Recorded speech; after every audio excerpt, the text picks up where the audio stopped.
Drider's waving. Hi. Oh, hello. I'm sorry. How could you not have a Drider like this and be like, See, I mentally prepared myself for you skirting the Drider around the frame, and then I look up and it's like, tick, tick, tick, tick, tick, tick. I mean, I can, but I did that That's last week. I know, but that's why my brain was. No, anyways, hi everyone, Sorry. and welcome. It's time for another paint and slay. It is. Welcome. We're doing, as you can tell, the Drider. The Drider. So, semi-spider warning about today. Leggy warning? Yeah, spider leg warning. Yeah. We're obviously going to be talking about spiders and spider legs and things like that, even though this is technically not a spider. But, just a heads up about that. We're going to be part 1 of the Drider, which I'm excited about. Me too. And I'm also excited about the fact that we have Martin as our mod for today. He's going to be in chat, making sure that while we are doing all of the painting and the slaying, if you have any questions about painting or slaying or the game or about any of the announcements that might be coming out shortly, which, might be happening, go ahead and put those in chat with question in big capital letters at the front of it so Martin can grab those and put those into our backstage chat, because often the two of us are looking at a mini and we're not able to look at chat. Hi, chat. Yes. How you doing? Hello, chat. Lovely for you to join us today, as always. Hi, Bay Neon. Good evening from the UK. Good evening. See, I'm good afternoon at this point. Not quite evening yet, though when we end, it is evening for me. Yeah, you are in the future. Yes. But you know what's happened in the present? Something got announced. Something got announced now. Just now. This just in. Just in. If you haven't had a chance to look, which it just happened. Next week we are going to be doing a charity. We're going to be releasing another charity familiar, Dottie the Dandelion Familiar. Look at that key art. Look at that key art. It's so good. It's so beautiful. So yes, this is a charity familiar. We're raising money for Conservation International, which is a wonderful organization. And the amazing Hope Lavelle, who is a friend of mine, and I am so happy to always see, helped us create this familiar and is going to be helping us raise money for Conservation International next week when this familiar goes live. If you want more information, there's a whole blog that just went live literally right now. I'm sure there's already social posts going out about it because Trevor is awesome. And yeah, you should definitely check it out and then come by on Wednesday or go into the game, I should say, on Wednesday, and she will become available. God, I love that key art so much. Oh God, right? It's so Dang good. it. I mean, the animation too. I'm like, yeah, it's so bright and cheery and amazing. So yes, amazing. And already we got Coffee in chat. Oh, I take my money. Yep. Yeah, I know, right? It's hard. It's hard when you mix adorable and charity. How can you not? Right. And now to go to something not adorable. Well. And how to transition to creepy cool. So yeah, this is it's a WizKids mini. It's a WizKids from Mini. No, it's a mini from WizKids. And remember, these come primed ahead of time, so we don't have to worry about putting a primer onto your mini. If you're painting a mini that does not have any primer on it, you can always pick up the primer that is out there. Vallejo has some primers. There's other mini painting companies with prime as well that you can just put a couple drops on a plate, paint it up, and there you go. And that is a very simple thing to do for minis that are not primed. But since this means we can jump into doing some cool things. Before we get into actually applying paint to this critter, this creepy crawler, what we're going to do for this one, because there are some beautifully fantastic details all over this entire form, between the detail on the back of the spider abdomen area and then the humanoid abdomen area as well. We're going to do a technique that I like to default to for extremely detailed miniatures, and it's doing the shadow layers, that I call them, with glaze layers on top. So I have a mini that I've done this with to kind of give everyone a frame of reference. Meet Giuseppe. Oh, This Giuseppe. is I love Giuseppe. that furbog. Oh my gosh, he makes me so happy. But this particular miniature was painted up doing the shadow layers, which we'll focus on this episode. And then we're going to do the glaze layers next week. But it's this really great way to bring out details and kind of give you these great shadows and highlights working together with each other. So that is the plan of what we're going to do with the Drider. So basically today you're going to be seeing a lot of a base coat being put on and then dry brushing in different tones as well as levels of color. So that Once is the plan again, for this one. dry brushing earlier than Early on, most yep. people expect, Mm-hmm. which has become the theme for the show, which I'm super happy Yes. about. I And like, throwing the rules out the window. all the rules gone. Yep. I also have to say, you were talking about some of the detail, and the abdomen and the abdomen of the humanoid Mhm. part in the top, like all that has super Oh, yeah. detail. I have to admit, the part that I'm the most impressed by, and I'm not going to be able to show it, is the hair.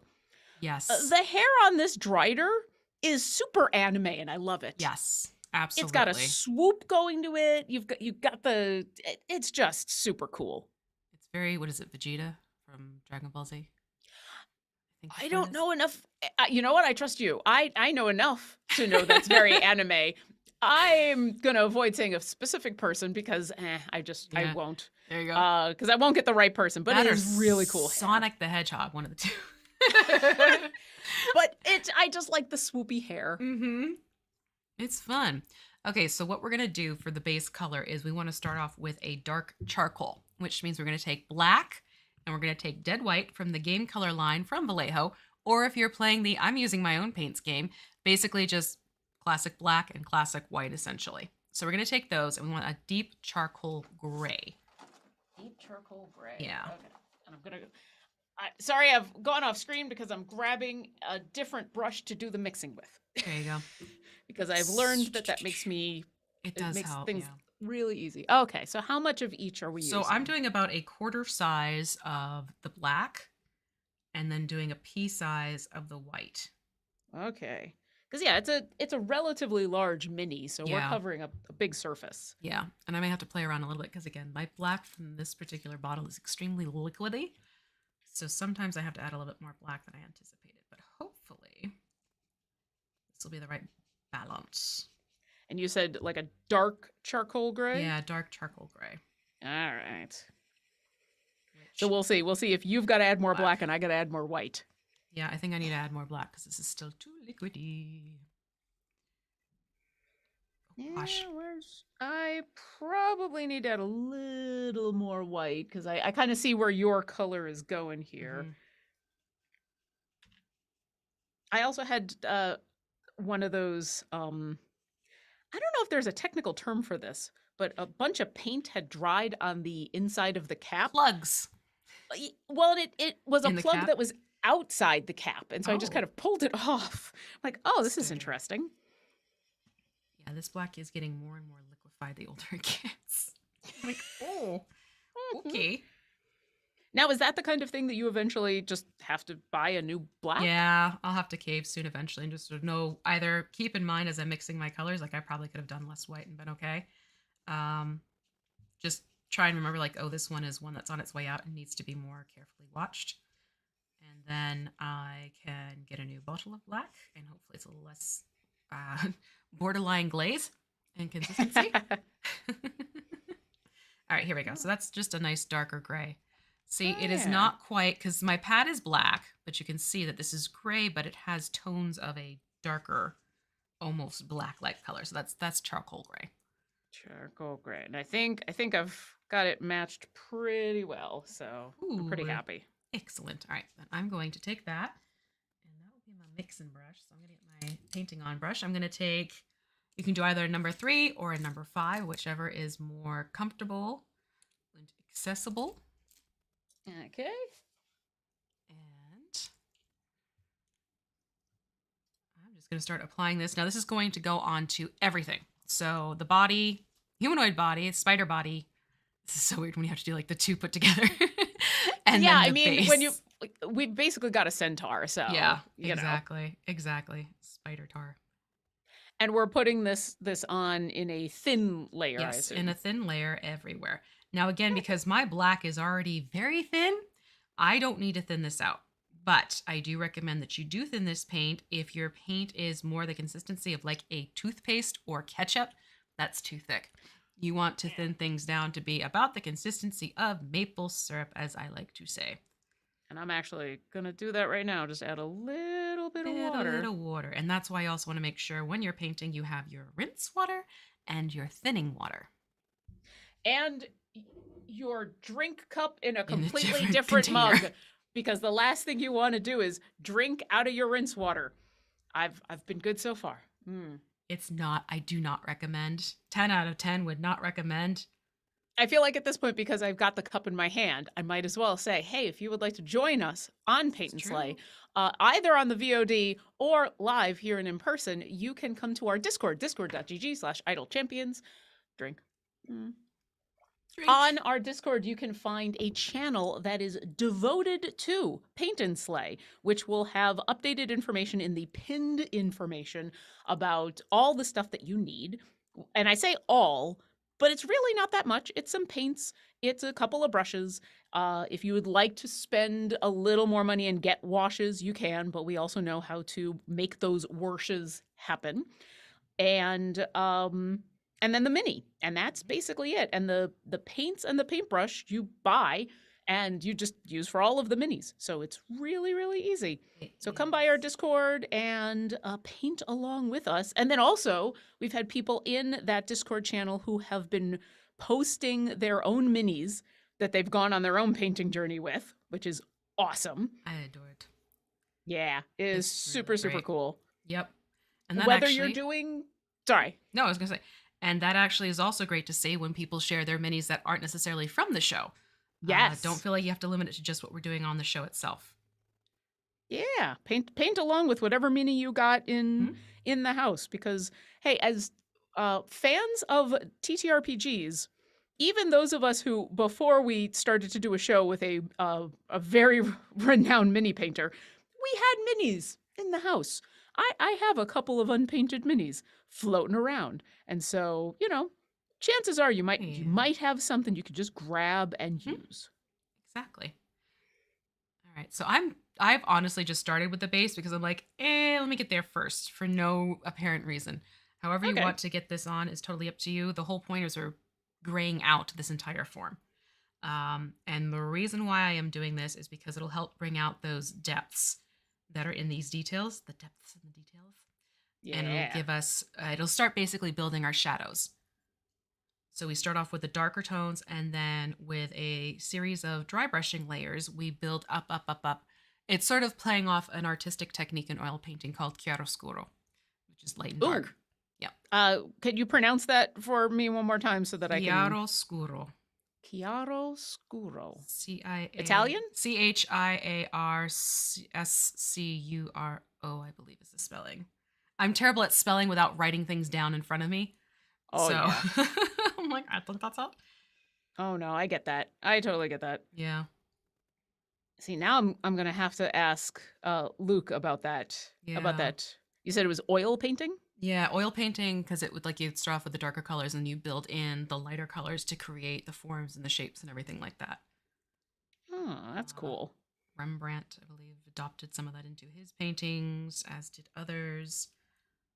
But yeah, I've started to work on one of these legs, and already lege lege. I can see the problem with getting at the backs of these back legs Mm-hmm. is that's going to be the bane of Leggy. my painting existence. I can already tell.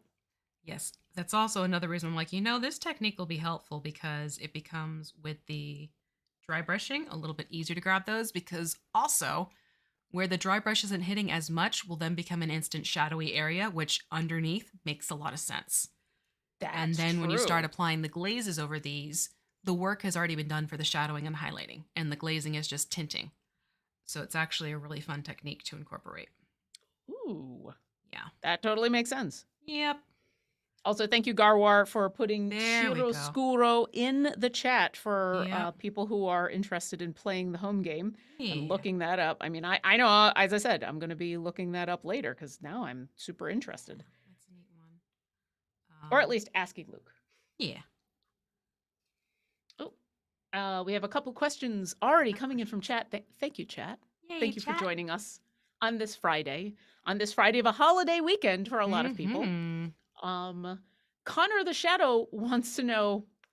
Ooh, I mean, I think they're talking to UV, but because I don't think I have a skull in my background. Ooh, is there a skull I see in the back? Yeah. And it's not the only one in my room. I mean, it's an aesthetic. It is. It's a dragon skull. It's a lovely dragon skull. It actually lifts up, and that's why I'm not picking it up, because it's a lid set. So if I pick up the top, the bottom is the jaw holds the stuff inside, and there is stuff inside. Otherwise, I would happily show this to you a little bit more closely, but that is good to know. Yeah. Yeah, so I have that, and I have... You got Witchlight. 3 skulls in my room. Oh, I thought you were thinking about what was behind you, and I'm like, well, I can look. Yeah, I can too. Yeah, I've got Witchlight. I have Gold Dragon over yonder. I have my cute little kobold. Oh god, the thing is so adorable. And you can't see it, but the Sapphire Dragon is right next to the cute little kobold, but because my butterfly wings behind it are the same blue, it tends to blend in certain lighting. Oh yeah? Yeah. No, I have fun little nods to just minis we're painting. Like some of the minis I'll paint when we're done. I stick them behind me for a couple of weeks before I tuck them away into safety. Oh yeah, I mean, once again, you can't see it because I have a dark background, but all the minis I've been painting are right there.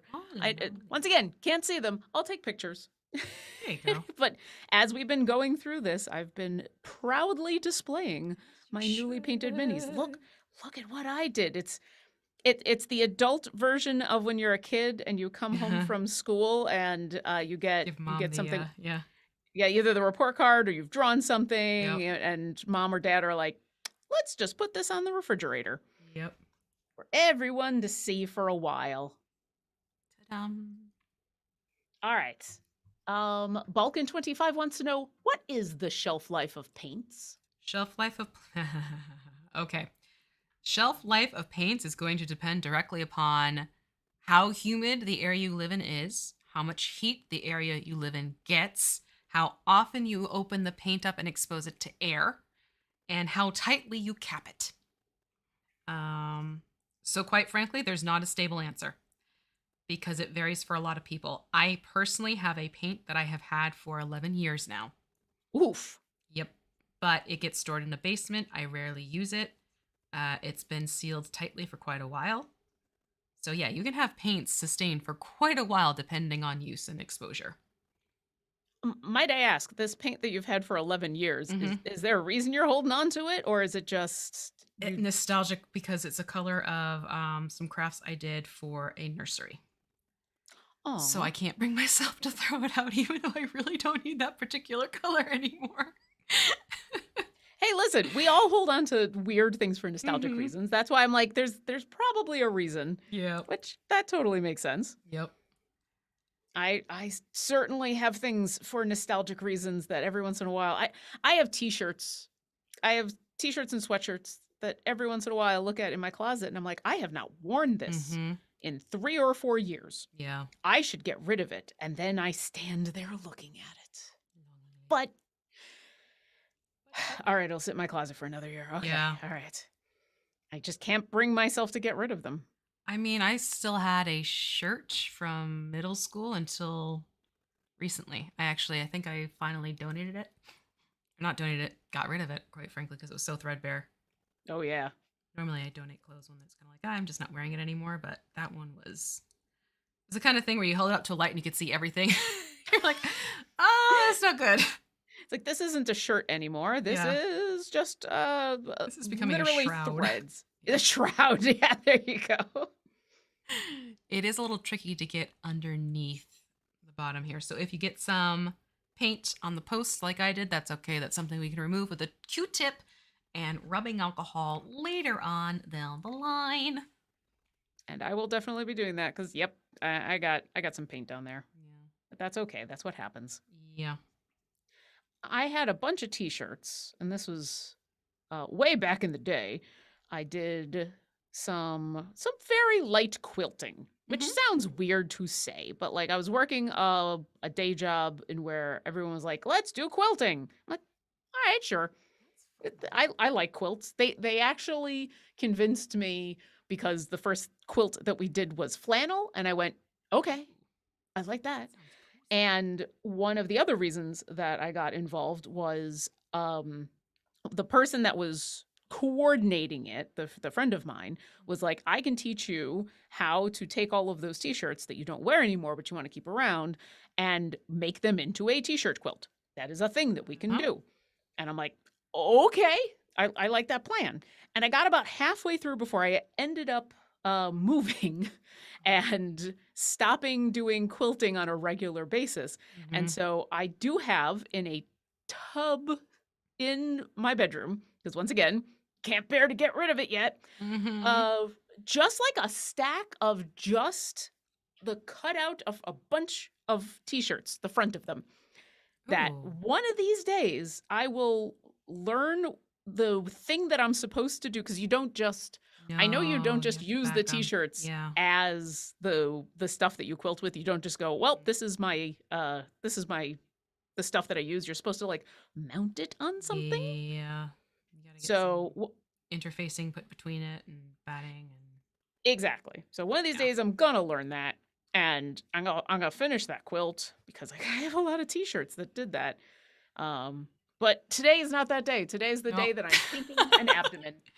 Today's the day we're getting painting a lot of, and I'm like, because I was getting the notes pulled together for this. I'm like, why did I say 2 episodes? I'm like, now I remember why I said 2 episodes because boy howdy, getting paint on all the little nooks and crannies is going to take a little time. Yeah. And this is not a small mini. This No, it is is a not. this is a chunky It's a Drider sizable person. Drider. Drider. Yeah, and trying to get once again under the butt. Mm-hmm. It's the underbutt. Well, I I know mean, they you are from the Underdark, so. there you go. The underdark, the underbutt, the spinneret region, if I'm to use Spinneret, yes. your accurate terminology from doing the ice Yeah. spiders last week, which I Yep. should. Now, see, I want to create a little bard Drider. Name her Aw. Spinneret. And she dances. Aw, that'd be awesome. That's where my brain just went. Uh, And then she could also have this awesome anime hair. mm-hmm. Oh, absolutely. I mean, frankly, that's what I want. I just want the awesome anime hair. I'm the next character I'm gonna make is solely just for the hair, just so Uh-huh. I can make a mini that has this hair because I love it so. I'm for it. Oh, I missed a part of the leg. I keep doing the same thing. I'm having a fun time trying to discern between did I miss a spot or is that glare from my Yeah. light? And it's a 50-50 split so Mm-hmm. far, but you know, Luckily, this is a we're big enough mini where as we kind of get from one point to the other, I think we'll be able to do a spin around and find those points before we yeah, start the dry brushing. yeah, definitely. Yeah. Uh Pokey pokey. I haven't done the thing where I've turned it upside down yet. I have a feeling once I get to that moment and where I'm like, okay, I got to turn this mini upside down for whatever Yeah. reason. Me That's where too. I'm going to go. And I found this spot Mm-hmm. and this There. spot. Yeah, that's how it do. That's how Yeah. it do in mini painting. Yeah, I mean, it's elbows and butts are always my problem with missing paint spots. And this creature is nothing but elbows and butts. See? Mm-hmm. I like the look you gave the camera, like, sure, Lauren. Elbows and butts. You just keep saying that. Just reduce this mini to elbows and butts. Oh god. What other questions do we have? Miki Murasao says, so it's a spy tar? I like it. I mean, you're not Spider. wrong. Once again, it is the spider version of a centaur. Pretty much. That's why when people say that they're creepy, I'm like, but you like centaurs, right? Mm-hmm. This is just the spider version. Mm-hmm. I hear you like legs. How would you like a centaur with legs for legs? Yeah. Oh, With legs for days. God. Okay, now my mind just went to a centaur with 8 legs, and it's not pretty. I mean, that's spider horse, right? Like Well, like yeah. I've heard about spider horse, and there's nothing wrong with spider horse. Like legs are fun. The sound, but see this, my brain is picturing the many legs, and then my brain is thinking of the auditory factor of the many legs and the clip-clopping hooves and how that would sound. Ooh, you need a lot of people with coconuts for that spider You would. horse. Yes. I got that reference. Oh, good. Oh, good. Oh, good. Oh, Coffeena says, I have also never tried to rinse my brush in my coffee because you don't do that. Oh, I have lost a couple of cups of teas to oopsie. But it's also like there is some weekends I'll just like roll out of bed and grab a mini and just start painting, and I'll be like, oh, I'll have my cup of tea while I'm painting. And because I'm half asleep and not quite fully functional, I'll be like, I'll just set my tea here and leave my rinse bowl. Rinse bowl is the problem. Next to me here. Mm-mm. Nope. Nope. See, Nope, now I nope. feel lucky that I have learned from the masters, and what I've learned is I put the drink cup over there, and I Yeah. put the paint cups over there, and then also put the drink in a very obviously not paint cup. Yeah. And that has helped so far. So far, yes.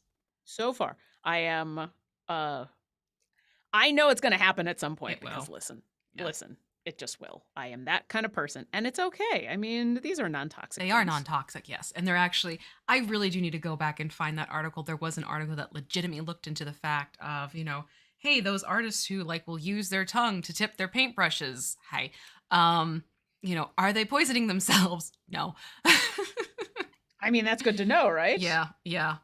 So I was like, okay, well, that's a relief because that was at a time where we were like, you really need to stop, like, tipping your brush. I'm like, yes, but I am rinsing the dang thing first. It's not like I'm taking it loaded like this and Yeah. I have done it with frosting. Just taking the little thing and being like, nom, nom, nom. I got thirsty and I wanted It's some like blue. ketchup.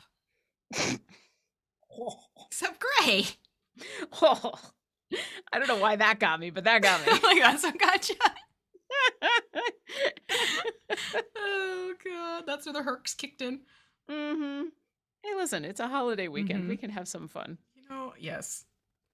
I did realize last week after we were done painting, I'm like, oh, if only we had had Masood on this week, because then we could have painted eggs. Oh. I was like, missed opportunity. It was just one of those funny. Yeah, that makes sense. But you know what? We were doing an ice spider, and ice spider was so much fun. Yeah, that was super cool. Yeah. I mean, in more than one way. And then also, like, as funny as it would have been to be like, hey, Easter weekend, and so we're gonna paint a bunch of spider Easter eggs, I think it would have been an incongruous pairing. Yes. Would have been like, wait a second. So I like that we got them both together in the icy blues. But yeah, you're right. I kind of want to go back now. Fun. Buy a bunch more mini eggs. Mini eggs? How do you say mini eggs without it sounding like I'm getting chocolate eggs? Shoot. That's a good point. Yeah. We could always have fun and do like a kit bash base where we just focus on making a really cool base with different elements, and I can show you how to craft things like stones and what have you and placing it onto your kit bash base. Ooh. You pick out one of the backgrounds from the game itself and try and recreate a base that nods to that particular background. I think that would be super cool. You like that idea? Chat, what do you think? Let me know if you think that would be super cool. Meanwhile, apparently Devil Crayon made a comment about t-shirts being made into a quilt before I actually started talking about a t-shirt quilt. So we were on the same wavelength. They said, I've got a bunch of t-shirts I didn't wear anymore, made into a quilt. See? Okay, that's awesome. So, all right, so Devil Crayon, if you're still in chat, if you can let us know, it sounds like you commissioned somebody or had it done. What do you know, if anything, about that process? Let us know, because I am curious. Inquiring minds want to know. Yeah, because if that's the thing that I could actually commission Oh, someone you to do at can. this point, You absolutely could. like, People do that. as much as I'm like, I should do this one day. I mean, if I'm honest with myself, Mm-hmm. if I'm honest with myself, I'm going to remember that I have a hurdy-gurdy in my closet that I still need to make. And then just commission somebody Mm-hmm. to do the quilt thing Yep. and be like, all right, I did half the work. Well, not Yeah. half the work. I did the prep work. Yes. I have the t-shirts. I'm sure you could find someone to put it together. Oh my goodness, she got legs. And she knows how to use them. She do. Clearly. I mean, look at that. Those are not legs you want to get in the way of. Pow. No, Knock you especially the out. tips of those. Yeah. Also, just trying to like get in between the legs, not to get the legs, but the in between bits of the abdomen has been a lot of pokey fun. It is. It's actually kind of fun, but it is a lot of pokey fun. It is. Stippling.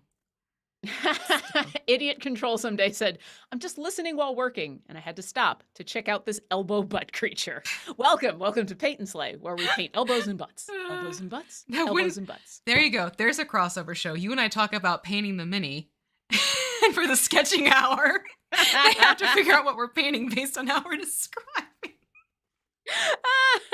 Just go ahead and start painting. Your adjective is filled with butts.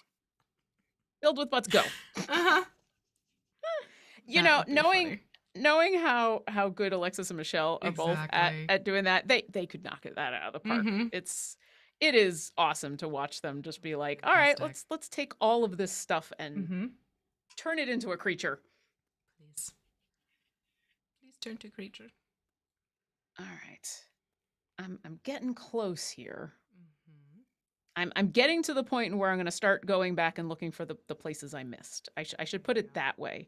I'm at the point where if I look at it from a certain angle, I'm almost done. And then as soon as I turn it, I go, oh. No, I'm not. Mm-hmm.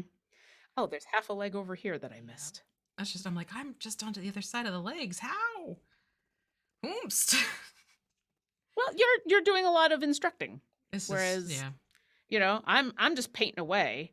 And every once in a while looking over and looking at the chat and saying, hi, chat, how you doing? Oh, we are at the half hour, so welcome to all the new people coming on in. Welcome to Paint and Slay, where we are, where Ronan290 just heard build a butt. And you know what? You're not wrong. Nope. We are painting Driders, which a little bit of a spider warning on this one, if spiders creep you out. Otherwise, stick around for a creature that is, as I have described, nothing but elbows and a giant butt. And also some really cool anime hair. Like, I give it to this Drider, like, the Pantene Pro V is working for them. It's amazing. Man, they even got, like, individual fingers on the swords.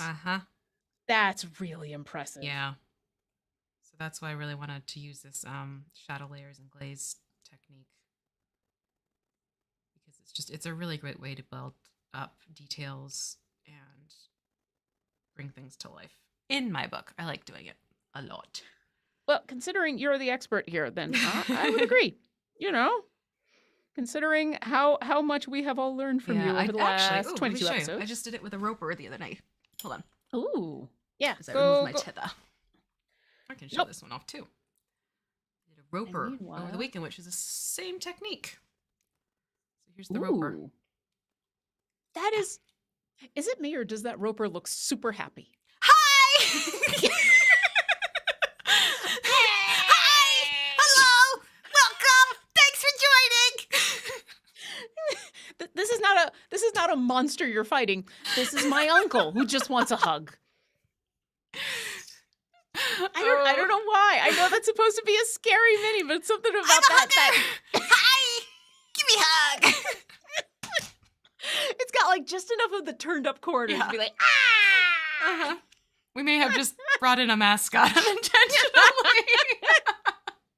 I feel like now we need to paint that mini. That's what needs to happen. We could do it. I would love to. They're fun ones to paint. quick chat, help me out here because I am certainly not I'm not going to claim that I know every single monster that is in our game. Have we a Are there roper? ropers in Idle Champions? I mean, this is something I don't think Garwar has a guide for. Ooh, this is I mean, true. Garwar's got a guide for so many things. This Garwar might not have a guide for, so I am putting the call out. Where can we find ropers in Idle Champions? I mean, GamerMech says yes, Yes. but if Which, yeah. I believe you, but if we can find out exactly where, hmm props to you because oh my god, we need to add that roper on in immediately Yeah. into the list of minis that we're doing. Oh, also Vaxum says, is there a guide for things that Gar doesn't have a guide for? Yes, and I believe Garwar has a guide for that. No. That's good. That's super good. Almost sure. I mean, Hey. that's okay. Yeah, we can I look into am. it. It was a fun one to paint out. Oh, and that's a super funny mini. I would hmm love that so much. We could even like have it be so it's not traditional, just like because I was working off of the official art, which has like a purplish tone to it. We could do like other cool colors if you wanted to. I mean, I like the purple. Like the purple, we could do the purple. I'm a fan of. I liked how a lot of D&D monsters do have some bright colors and or different colors or you know Yeah. colors that you wouldn't necessarily think this Find in monster nature. would be. Yeah. And so I'm always here for like, oh, I guess we're going purple today. Sure. Purple. Purple.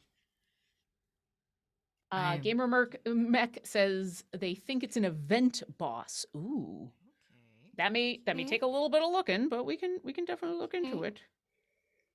It's one of those things in where this game has been out for so long that it's not that we can't look up where that stuff is, it's that it's actually hard. A lot to go through. Yeah, it's like this game's been out for 5 years or so. Right? I'm definitely doing a lot of stippling around the chest plate armor area.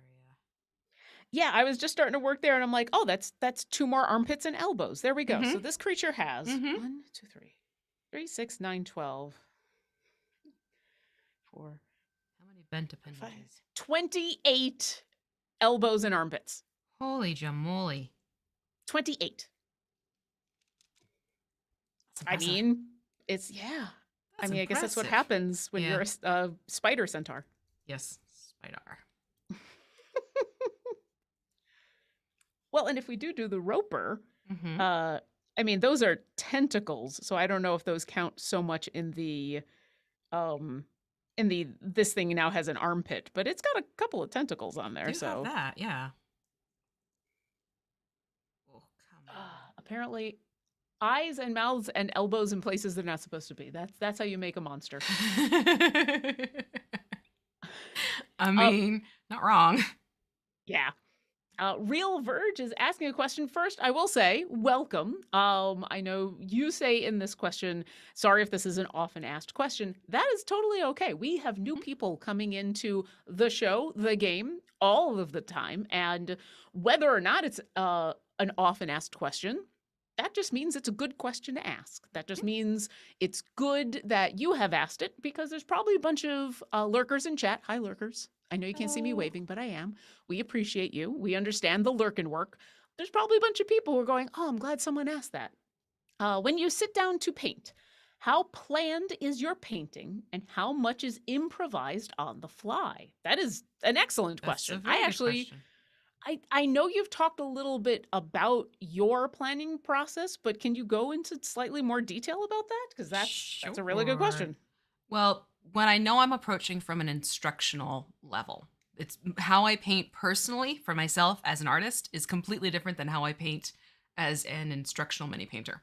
The That makes techniques sense. are the same, but the approaches are widely different for me. So when I know I'm going to sit down and instruct on how to paint a miniature, I will actually sit down with the miniature, look at the official art, and sort of first establish what paint colors I'm going to want to use to correlate with the art for the monster or the creature or whatever it is. And then once I get those paints established, I then go back to looking at the art and deciding how to best approach how to paint the miniature step by step and which paint to use at that point and which technique to create the final result. Which is actually, it's time consuming up front because sometimes it could take me an hour and a half to create a set of notes for miniature, depending on the size and the paints I have available and the number of paints that are involved. But then when it comes to, hey, I feel like painting a mini, which happens to me sometimes it's just a matter of I will grab the miniature and be like, I really like this, but I want this to be this color. And I'll just grab a whole bunch of paints and I just kind of sit there and I'll fiddle. Like I don't have a planned approach. It's more just sort of what the form and my want for final look is speaking to me type of thing. It's a little bit more free flow process in that respect when I go to just paint for the sake of enjoying the process of painting. That is very cool. Yeah. And so for a bunch of the people who are new in chat and me, because I'm still super new, I think what you've talked about before is not necessarily your technique for, all right, I'm going to sit down and plan out a mini, but you have mentioned just briefly when you sit down to paint a new mini, take the moment and kind of look it over and come up with a little bit of a plan of attack. Can you talk about like, what do you look for as far as, all right, I'm gonna look for this, I'm gonna look for this and look for this, and that's gonna help me roadmap, even if I'm going to be just kind of making up a bunch of it on the fly? Oftentimes I look for things on miniatures like what's going to be tricky to reach angle wise and require more attention and finite work. Because there are miniatures that have some details where it takes a lot longer to get through and process it through. So I want to see, okay, what's going to be my faster paint zones? What's going to be my more detailed, intensive zones? Kind of make a mental note of that because oftentimes the places where it's a lot more work, you might want to, if you can, address that area first or get the base for it started, and it'll make things easier as you move on and progress. So I look for things like that. Like if I paint this area first, does that mean then I won't have to worry about painting it over later on down the line? Or if I were to paint this area first, does this mean I have to do more work because suddenly I have to reach an area that's harder to reach, but this area is already done? So that's something I like to keep in mind in terms of details first, what needs attention first. And then it's also kind of like which part speaks to me first when it comes to painting minis for fun. Like like when I did Giuseppe, I approached him first with, I did skin first, then beard, because the beard had so many details going on here. And then I left the tunic for last, because that to me was like, oh, that's going to be a fast paint zone. That's more straightforward, simple for me to get done. So I wanted to get the skin tone first, and then I moved to the hair, and then I did the basic tunic. So yeah, it's sort of which details are going to be more thoughtful, kind of get the attention first. And as always, it is just paint. Mm-hmm. If you do something and you don't like it, you can always paint over it. Always paint over it. Yeah. As I have done. Mm-hmm. I'm at the point with the mini where I am doing the, I need to turn it in this way and turn it in this way and turn it in this way and look for all of the stuff that I've missed. Same. And I have apparently mixed just enough gray. Ooh, well, there you go. So I hope we don't need this gray in the future because... No, well, just for color reference. Okay. Swatch reference, I should say. Okay, that's good because I'm literally on the last dregs of this paint. I'm like, oh dear, I'm running out of paint. I hope we don't need this gray. Yeah. It's okay, like, we do want this to dry a little bit. I'm actually going to rinse my brush while we do that. Because since we're going to do dry brushing, what you don't want to do is go in and dry brush when something is still wet, because what you can do is pull the paint up and off your miniature, and that pretty much sucks. Yeah. It's frustrating when that happens. So I'm going to do the rinsing thing. Oh, and while we wait for this to dry a little bit, Chris Lava 1 says, do you have the ice spider with you? And if you can, if so, can you show it when you get the chance? Looks like you're going to get yours when she Yep. comes back. I'll go grab mine because mine is also super close by. I just have to finish rinsing this brush because there's so much paint. Here's the ice spider. I actually ended up gluing the egg clutch onto the base itself because I was like, that's something that's going to get batted by one of my cats and lost. Let me just put them together. But this is how the spider turned out.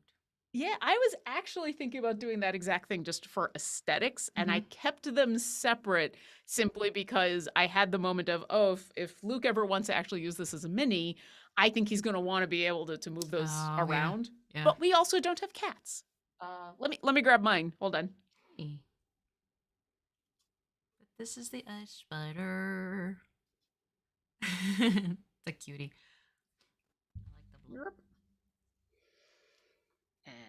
I like the blue. And here we go. Dirty fingers. So obviously my camera doesn't show off nearly as much detail, but there they are. And I didn't name this. I just realized this one didn't get a name. Oh, did it not? I did not name. Oh, shoot. Think about that. Actually, I might still have those notes. My roper doesn't have a name either. It's like, oh, I haven't painted that. I painted that one. I didn't name it yet. So my spider and my roper. Did we name? We got a bunch of names. We got a bunch. Oh, okay. So let me see if I can. Legolas, Rudolph, Boris, Cyril, Denny, Spindalina, Frigorific, Chilling, Spinderella and Leggy McLegerton, Archie, Spencer, Webster. Webs. That's good. That's a good one. Patty, Petty Pals, Itsy, Bitsy, and Spider. Waterspout, Cold Clutch, cute. Arachne, Charlotte, Magog. Oh my God. Micah. So yeah, we might not have picked something, but we got some wonderful suggestions from chat. Okay, I think this might just be named Omagog for mine. Omagog. Omagog. Ermagog. Omagog. That's this one's Omagog. Put that in a safe spot, and then I'll put that back on my it thing looks a like little later. The people are jumping in for Roper too. Stanley. Oh, that's right, Stanley. Ooh, yeah, Stanley's good. Company, yeah, for Mr. Roper. Also, I mean, we are not at all done with the Drider, but if there are names that you'd like to throw out there for the Drider. Yes, please, thank you. Yeah. How are we doing? Are you trying yet? I look up and you're just gently caressing the Drider. Okay, is everything all right? Stay calm, stay calm. Please don't hurt me. To make sure, how sharp are those swords? How wet are those swords? You're fine. You're fine. Maybe I'll go with Helen, because the wife was Helen. I'm just kind of like, this feels like a Helen to me. Happy Helen.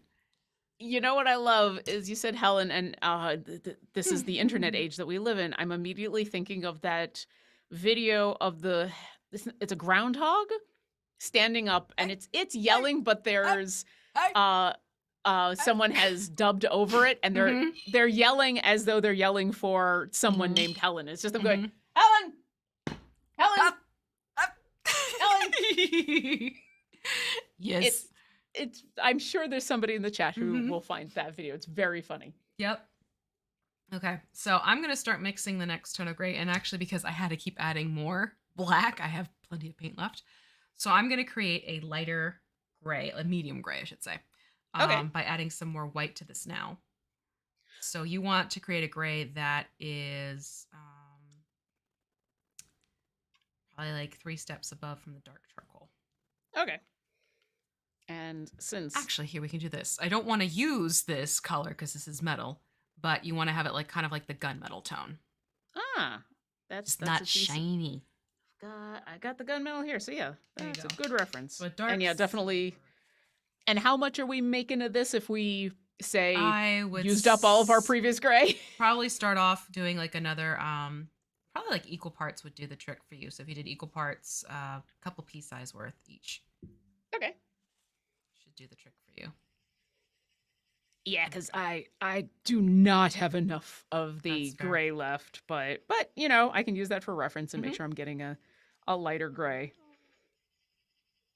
I'll take that as a win. I am not wasting paint. Exactly. Technically, I'm not either yet. Nope. You're doing excellent. We'll see. Reuse, recycle. We're all good. Repurpose. Repurpose that. I'm like repurposing you to go later. Okay, so that's here. It goes to show you right there on my palette. You can see this is the charcoal gray moving up to the mid gray. Not to be confused with Midgard. Hey, I'm sorry. It's Friday. Don't be sorry. Random Never references be sorry. Jumping into the brain. This is why we do this on Friday. Right? It's so that we have a way to wind down and be silly on a Friday. On a holiday Friday, nonetheless. Holiday. All right. I think I have achieved. Saturday. Yes, I went there. Yeah. You actually sounded really good. I'm impressed. Thank you. I could not sing that. All right. I'm definitely going with Helen for my roper. Helen. Joke is Helen just shouts her name. Helen. Yeah. I will continue to take suggestions for the Drider if anybody has Drider suggestions. All right. And then we'll have to do the roper later. Yes. Okay, what's next? Now we're going to start dry brushing this lighter gray, this medium gray, onto everything again. Okay. Just make sure. Checking my notes. Yep, entire figure. So I'm going in. You can use a flat brush. Simple, straight up flat brush, and you can use that. I actually got this brush from another set that I want to play around with and see if I like it first. I'm going to see if I like how that works. We'll see. It's a flat brush with a oval tipping to it. So I'm curious to see how that functions. But I may go back to my own dry brush. But basically, it's just dry brushing, which is where you load a little bit of paint onto the tip of your brush. And then on a paper towel, you just remove the excess paint until it starts to get very streaky. So instead of it being more dark and opaque like it is at the top, it gets to something more like that towards the bottom.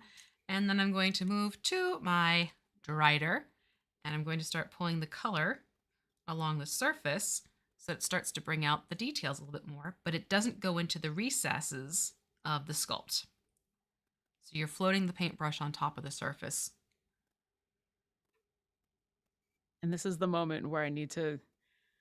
I'm double checking, like, did I make this light enough, or do I need to go lighter, or do I not, and I just It's going to be a subtle shift, as you can see here on mine. It's not glaringly different because you don't want it to be.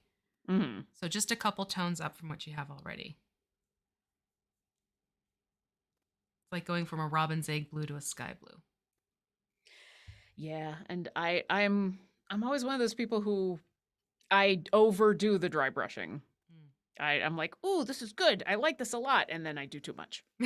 So I'm very keenly aware how apt I am to be like, and now I've painted the mini with more paint. So are you also doing the base? Yeah.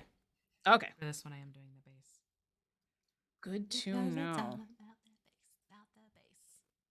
No trouble. You are definitely in a singy mood today. I am. I think it's because I finally have my voice back after having that cold again. Oh, yeah. It's like, oh, I'm not croaking like a frog.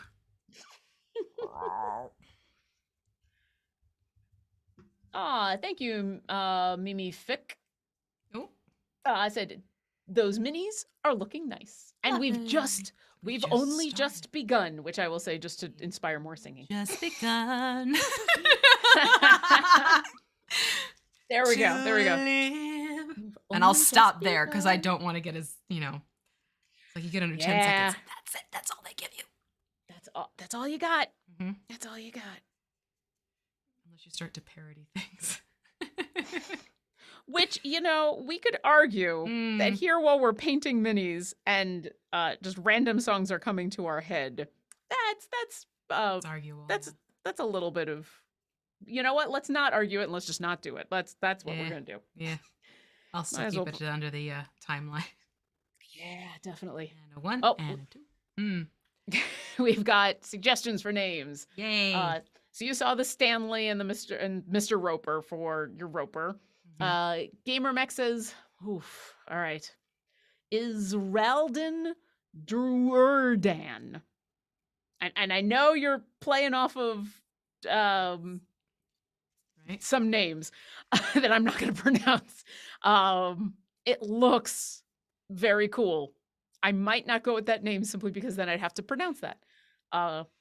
Noskin suggests Strider, Mm. which I do like. Mm.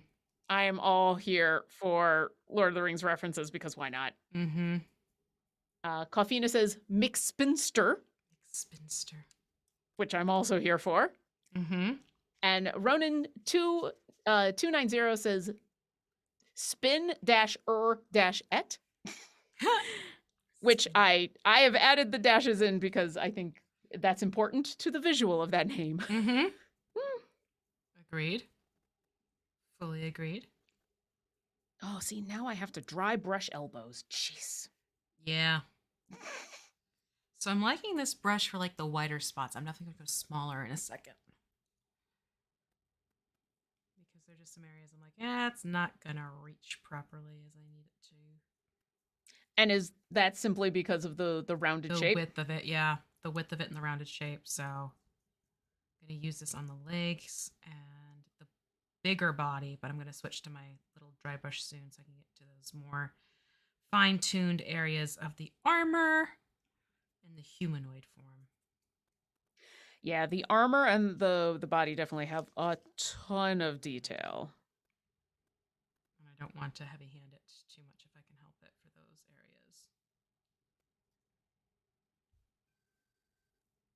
And the Garwar says, "Are we doing names now?" I mean, we're always happy to take some yeah. names. And they suggest, okay, thank you for the pronunciation guide. They suggested David and Gary. Think of the most fantasy way to spell David and Gary, and that is how it is spelled. I do also like the idea of like, all right, when these Driders say their name, it sounds all deep and menacing Epic, because it's yeah. an Underdark, but really it's just their version of David and Gary. Yeah. That's funny. Yeah, I'm gonna go with the smaller brush. Yep, smaller brush time. Smaller brush. Meanwhile, okay. I'm working on it. These nooks and crannies. These nooks and crannies. Yep. It's definitely one thing when you can at least poke and prod at stuff, and then it is a complete other thing when you're like, well, now I have to get in there with technique. Yeah. You'll find it's easier for the face to start at the chin and pull up. Oh, that's good to know. Yeah. Also, that's a very interesting thing that you have to say as a mini painter. Like, you know. Oh, there are things I've said as a mini painter where I'm just like, well, that's something I've said now. Yeah. I mean, as D&D players, we all understand that. We all definitely get that. I did appreciate Greg's giggle fits when I was trying to figure out the best way to say, and we're painting around the slot button. I just called it the Great Divide. I mean, thank you, Greg. Got it. It's accurate, right? It's totally accurate. Oh, and I've just found a spot I missed. Oh. Uh-oh. Well, you could always put some of this gray in that spot, so at least shadows it up a touch. Yeah, I think I'm going to do that, especially since I am very much out of the other gray. It's like, all right, this is the moment where I'm not dry brushing, I'm just brushing. That's okay, it happens. Noskin asks, do all Driders use swords, or are there magic users Driders as well? Well, I know magic user drows. Sure, yeah, obviously. Driders are, their lore is pretty dark and horrific. I don't know offhand. It wouldn't surprise me. But yeah, how they're made is pretty nasty. And I think it wouldn't surprise me if there are, but it also wouldn't surprise me if there aren't. And I'm being intentionally vague because, you know, we've already got spider-like things on screen. Yeah, let's not go into that. Yeah, There are yeah. fantastic resources on YouTube if you want to find out more about drow and driders and the whole underdark dwelling and situation happening with that one. Yeah. I would absolutely direct you that if you're very interested in Drider and Drow lore. Although I have appreciated the new Drow lore that's been coming out. That makes Yes. me super happy. Yeah. And I am definitely interested in I always want to say Mordenkainen's Tome of Foes, and I'm like, that is not the name of that book. Nope. That's the new one that's coming out that's in the you can only get in the set, the Monsters of the Multiverse. Yeah. Yeah. That's I really like that book, Mhm. and I'm super excited about that coming out because it just offers more and better options for a whole bunch of the fantasy races that are in D&D. Yeah. And once again, just like with mini painting where we say, "Hey, it's your mini. Do whatever you want. If you like it, then you've done it right." Mhm. D&D is the same way. If you want to put a Drider in your game who is a magic user, Sit down. go for it. Exactly. Go for it. It's awesome. Wow, this face. Yeah. I didn't realize how from different angles, like from the side, it's very angular and anime and almost kind of pretty in a way, and then Yeah. you look straight on and it's like, It's oh, that's a skull. Holy shit. It's very skull-like, yeah. Yeah. Very gaunt. That's what I want. It's a gaunt face. Not quite a skull, but definitely drawn in. Yeah, I like that detail of like, yeah. all right, depending on what angle you're looking at this thing. Mm-hmm. Oh, absolutely. Okay, so I think I always say that, I'm like, I think I'm done with this color, and then I keep going. Welcome to my world. I think I'm done. No, I'm really not done. Where I'm like, I'm just gonna keep dry brushing until I've painted everything. I'm almost done. I'm working on the chest right now. Good news is the next color we're going to jump to, and this is where we're going to start getting into different tones in different areas. We're going to jump to using the Stonewall Gray, and we'll put Stonewall Gray on the spider section of the body and the base, but we'll leave the upper torso area. Actually, you know what? We're going to do the upper torso first, reverse that, because we still have some other paint we could use to thin out with more white, or lighten up with more white. Okay. So let's do that first. So we'll do the upper body, and then we'll do the spider body. Upper body, then spider body. Mm-hmm. But first, I gotta get this awesome hair. Yes, get the hair. Get the hair. There needs to be hair there. This armor is also super cool looking. It really is. Like this kind of scale mail I know is not often seen, and I like it a lot. I like the aesthetics of it.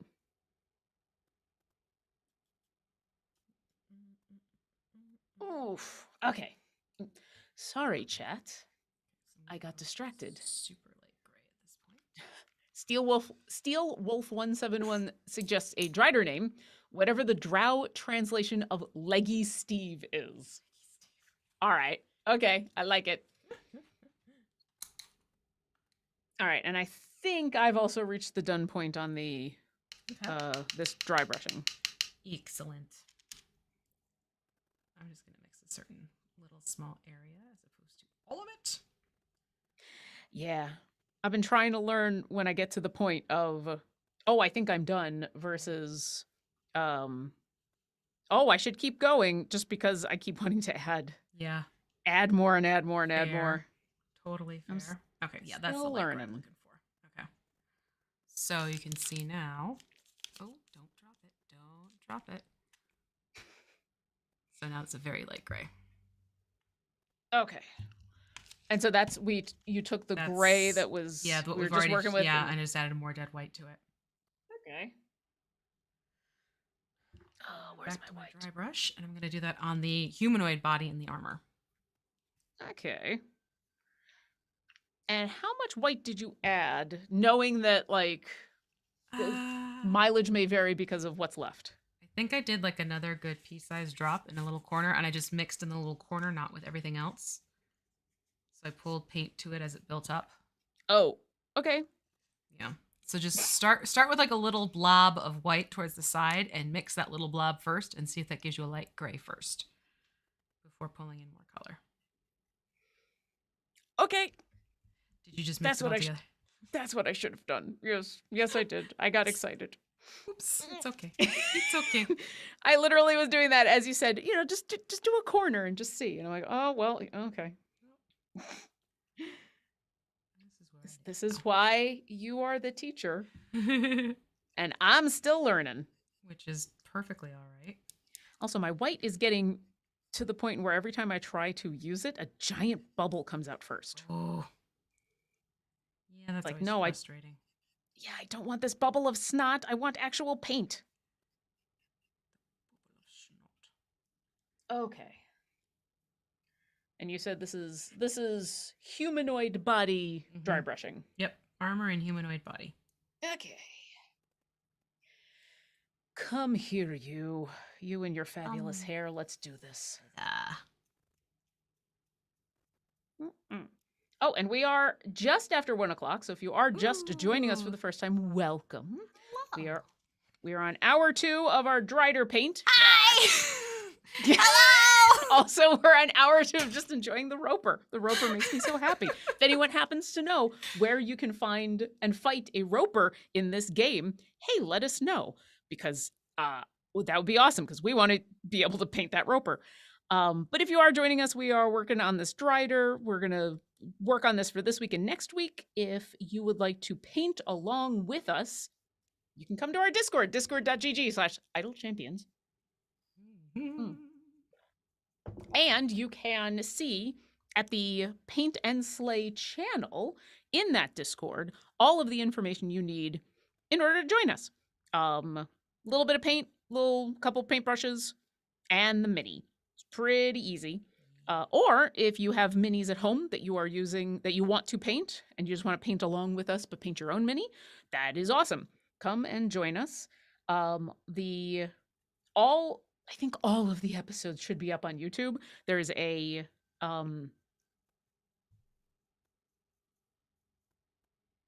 sorry, brain 404'd. There's a on YouTube you can find all of the playlist. Episodes. Thank you. Welcome. In a playlist on YouTube where you can watch previous episodes and paint along with us. Wow, my brain just completely Friday brain fog right there for you. Oh, yeah. Wow, that was hardcore. Yep. I can usually come up with like a close other word to at least get me through. I can at least employ the dungeon master in me. Fully get it. Oof. Yep, that's Friday brain. It really is. Ooh. Your brain just went like, 1 moment, please. No, really, 1 moment. Nope. You just, this word is just gone from your brain. Yeah. Ronin290 says, burp your paint. It's kind of funny, but if I got a snotty paint, can you actually burp your paint? I mean, you can get, what I find helps sometimes is if you can stick a toothpick in there and then squeeze. You have to do this so gently, though. It's a learned technique. Put a toothpick in the opening of your, good example, in the opening here. Not all the way so it's like tight, but then you can put the toothpick in and start squeezing up.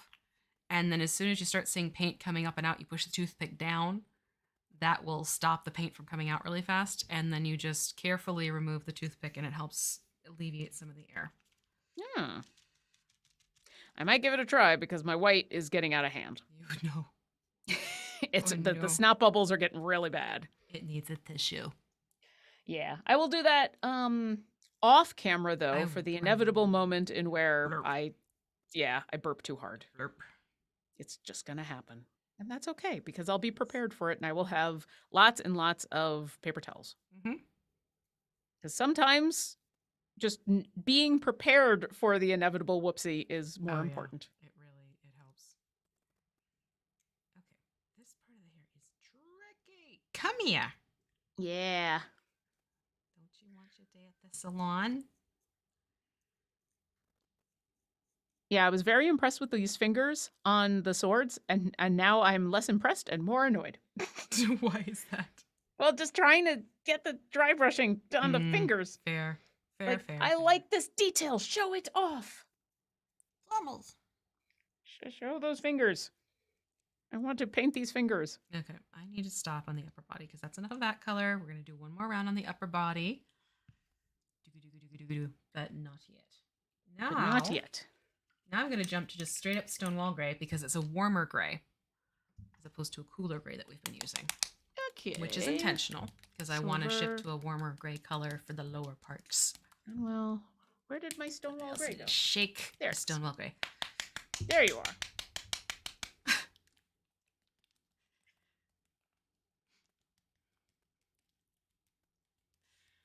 Okay. All right, and I think that paper towel is done. Time for a new paper towel. Paper towel done. All right, Stonewall Gray. Yes. How much are you using? I'm just putting down a healthy pea size at this point because I can always put on more if I need it. Okay. But let me just quickly show for those playing the home game. So you can see here how the gray that was previously mixed looks more blue when it is put up next to the Stonewall Gray. That's because the Stonewall Gray is a little bit warmer in undertone, whereas what we've been doing before, using the dead white and the straight up black, gives you a cooler gray. Okay. So, just FYI. And we're going to use that on the spider area and the base. All right. Yeah. Just straight up, right out of the bottle, no mixing Yep, required. no mixing. No mixing Perfect. necessary. No All mixing. right, time to turn this I almost said turn this puppy upside down. I'm like, well, you can't call it a puppy. Well, I mean, good. However, keep in mind there are blades this has and this involved. This is a stabby puppy for sure. Mm-hmm. This is gonna get you, puppy. Yeah. I mean, it's very possible that this Drider is just in the middle of carving the turkey for dinner. And we have arrived just as they're showing off their new technique. Skills. There you go. Yeah, someone bought this Drider a bunch of carving knives for the holidays, for midwinter, for green grass. There we go. I'm like, what's going on now? Green grass. For green grass. And they're like, look, honey, I can get the entire turkey in one swipe. Yeah. There you go. But you can see that's bringing out some more details. Oh, yeah. Ronan290 says, looks like she's trying to scratch her back. Listen, I mean, that could also be the case because when you look at this creature, those arms can't reach most of the rest of this body. So that is super fair. oh God, that's right. What? Okay, like, you know, when there's like an itch, you just can't get to it right, and it's just bugging you. Yep. Mm-hmm. I will say though, going to swords to try and reach. You know, if you got a chitinous body, why not? Mm-hmm. It's fun things like that I end up thinking about in D&D games. Because how they affect your PCs is kind of fun. For example, and I'll bring up Orkira because I do all the time, but also people in game know what she looks like. Yeah. She's a dragonborn. She didn't start off with wings and a tail and spikes and all that stuff. That all mutated onto her. And so there were moments where it's like, she can't reach the middle of her back anymore.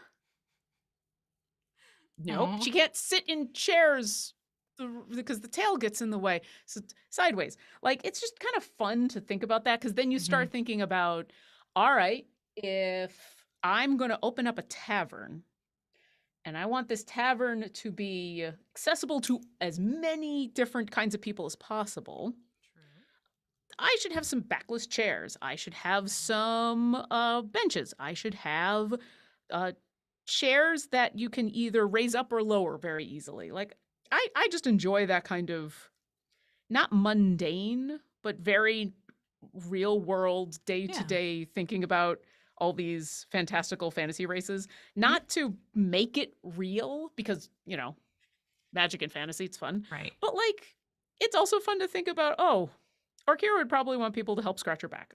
You know, we're out in the field and she'd be like, can you? There's just this little right there. Yeah. And like this Drider is in the same situation. I don't think that they could get to their Probably not. Spinneret. No.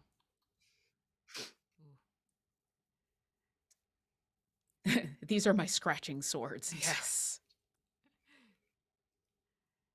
All right. Yeah. J-Dog, booster seats for halflings, right? Halflings or gnomes. I've got a gnome player in my D&D game in my podcast, and she actually talks about how it would be either booster seats or like rungs, like a ladder on the side. You could build in, when you make a chair on just one side, you add a couple of extra rungs to climb up into. Yep. Like there's a bunch of different ways you could go about it that are kind of cool. Legendary Dragon 75 says, I looked up the image of a Drider and it looks super cool.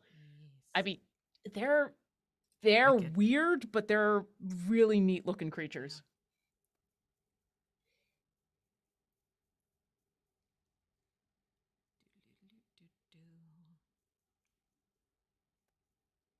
Sorry, I once again got distracted by the fact that we're doing all of the all the elbows.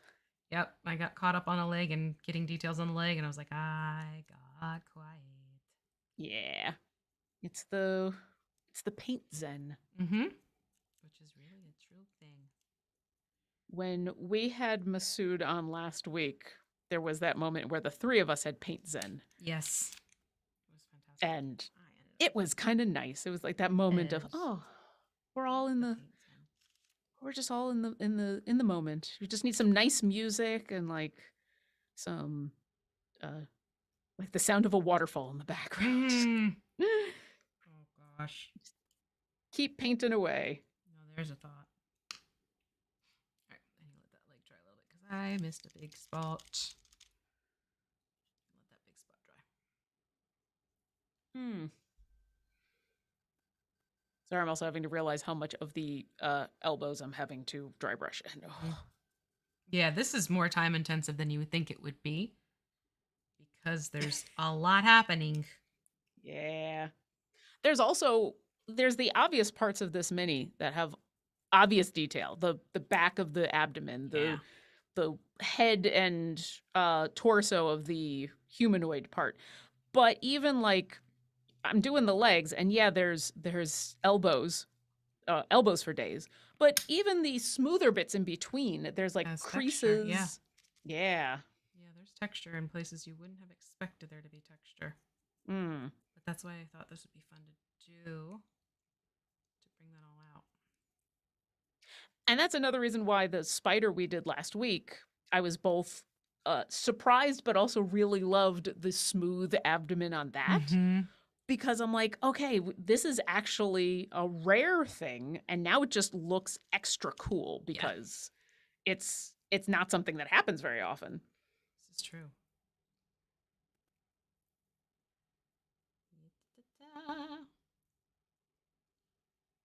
Oh, geesh.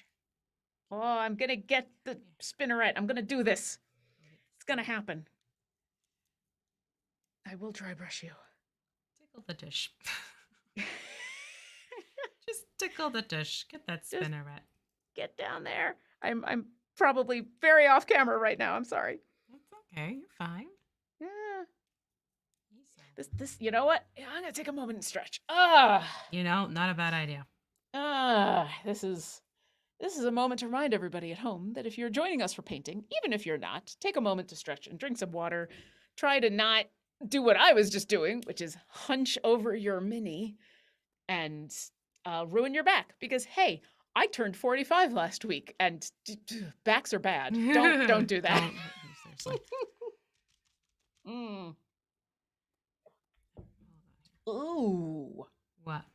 Vaxum says gnomes don't need booster seats. They have pneumatic stools that lift them to the desired height. Can I have one of those? Yes.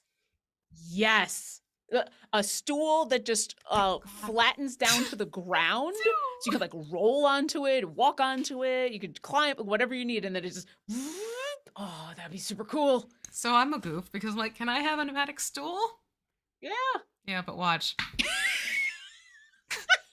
I do. You do have a pneumatic stool.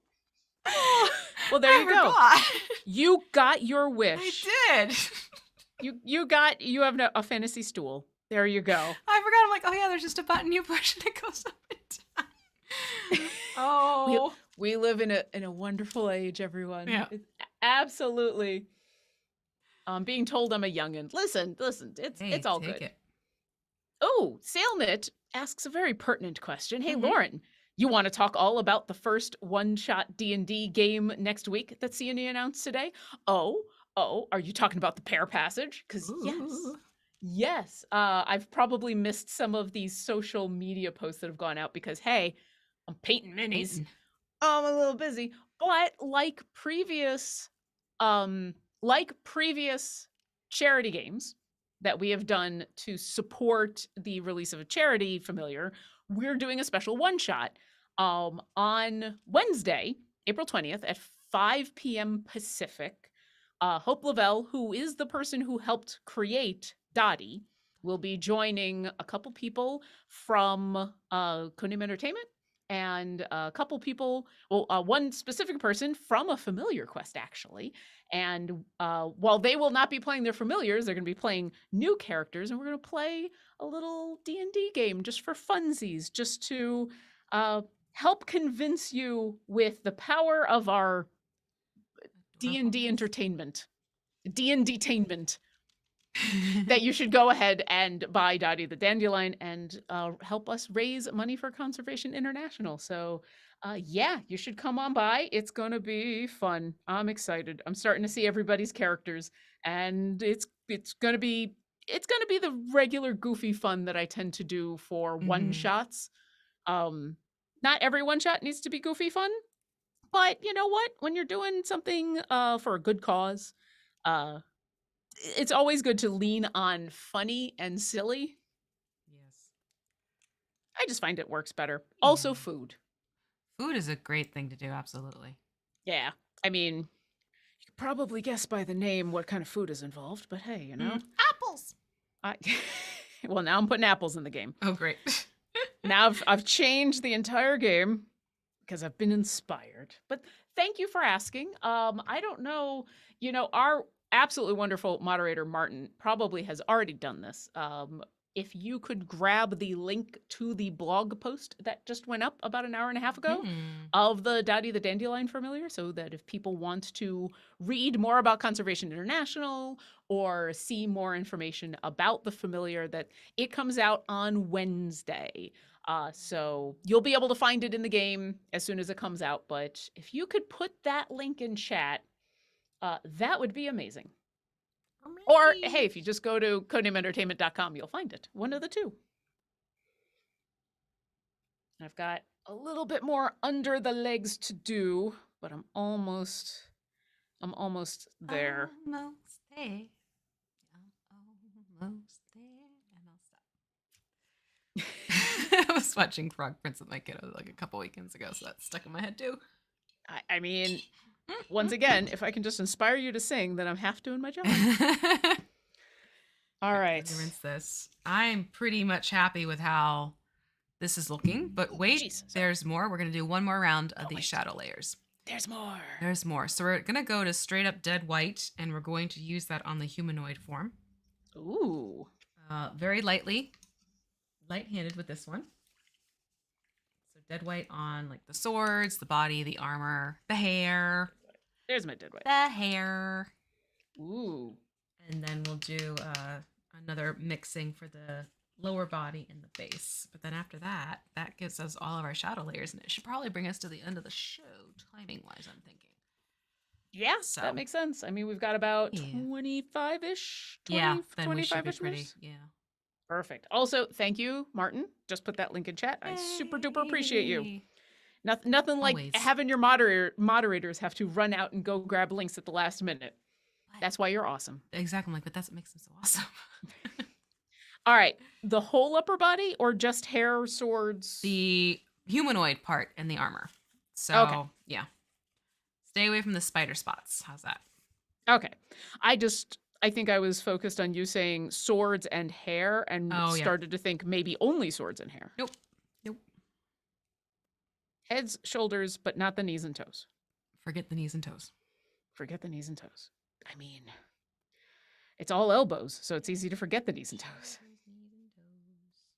Head, shoulders, knees, and toes. Oh yeah, this white definitely comes It out a makes a difference, lot. yeah. Ooh. But you want to keep it floating towards the upper surface area and make sure it's not going into those recesses. So I am just barely touching the miniature at this point. I'm letting it dance Yeah. upon the surface. The lightest of touches. Yep. Feather touch. Feather touch. Especially Ooh. around the face. You'll find that helps bring out some more of the details around the face too. I love that you said that because I had literally just done a light pass on the face Mm-hmm. and got the ear, and Mm-hmm. I'm pretty happy with how I got the ear. On the other side, this Drider now looks like they've just got the worst blush streak Oh no. on the side of their face. I didn't do as well over there, but hey, you know, maybe this Drider is just making a really awesome fashion statement with their makeup. Well, and we are going to be doing glazes, and that might be a helpful bit when we get to that next week. Okay. So see what happens with that. That's good to know because, yeah, the one side of the face is excellent and very contoured perfectly, and the other side, someone just got angry when they were putting their blush on, and you know what? That's a mood. It's war paint. It's totally just war paint. I mean, that's what I say when I put on makeup. It's honestly, it's like, all right, put on my war paint. Mm-hmm. Are we also doing? You said the humanoid part of the body. Mm-hmm. This middle section right there. That's like the. It's not the armor, but the I stopped right there. Okay, perfect. I don't know why I was questioning it, but I was. So I figured I'd ask. Valid question. It's a valid question. It's definitely. Oh, my brain blue screened again. It's definitely something. Yeah. It's a thing. It's a thing. It's a thing. That's a thing. It's a good thing it's Friday. You know? Yes. Because, you know, I talk for a living. I think that's also part of it. You're talking so much, your brain's like, you know what? You've used up your quota. Bye. I mean, I can't say exactly what I'm doing tomorrow, but I can say I'm going to be doing a lot of talking tomorrow. And so I hope not for the week. I hope it's just for today. And then I get some of that back tomorrow. I just need a long rest to recharge my spell slots. That's all. That's all. That's all it is. Yeah. Good. You'll be good. Oh, the Zork is asking, how do I get the new shop experience? I still have the old shop. You don't have to do anything. It is being rolled out slowly because it is a very different shop. And so the developers are just rolling it out very slowly in kind of, I think, in batches. Yeah. And your time will come. Not that sounds way more dire than I mean it. But it will happen. And I'm not a developer, so I cannot tell you all of the reasons that they're doing it the slow roll. But one of them is basically as it is rolling out and we are figuring out any of the bugs and fixes that need to be made, that can happen as they continue to put the new shop out. And considering it is a very different experience than what the old shop has been for quite a while, you know, we're trying to do right by everybody. Yeah. I really enjoy the new shop. I think it is super cool. I like the new colors a lot. Sorry, I just realized I'm looking at this dark Drider and I'm thinking about like the blues and the purples in the new shop. Mm-hmm. But specifically, you do not have to do anything. It will just happen. It'll come to you. Gamer merch, gamer mech. I don't know why I keep saying merch. Has it been revealed how we get Dungeon Master? Dungeon Master is our 100th champion. Yes, he is. Yep. So more details to come. But yeah, Dungeon Master is going to be our 100th champion. I love it. I love that we've made it to 100. Me too. And if you want some more details on Dungeon Master, you can check out the IGN article that went up on Monday. Yes. Hey, Martin, I know you're awesome. I know you're really, really awesome. would you grab the link for the IGN article and put it in the chat too? Thank you, please. Since we've mentioned it, I should just put some of these links in like a doc somewhere, so that I don't, because like our moderators already do so much work, and then it's like, hey, can you also, can you just, so our moderators are even more awesome, and they already made a command for it. There's a command for that. Amazing. That is awesome. See? That was a total I gotcha. I am so happy to have been gotcha'd in that moment. Oh, not even gotcha. It's like not like I gotcha, haha. Like I gotcha back. That's amazing. Also, Martin says he has a whole doc himself with a bunch of links, so he's already well ahead of me. Look at you. You know what? I'm just gonna sit here and paint and drink. That's all I'm gonna do. Oh, all right. Well, there you go, everybody. If you'd like to go check out the IGN article, you can see all of the lovely art. It obviously doesn't have all the information because, there's still we're still a little bit away from that event, but it's a super cool article, and you can see a lot about this very, very cool champion. Yes. And shout out to Ivy de Plume on Twitter for that gorgeous key art that is featured in it. Yes, absolutely.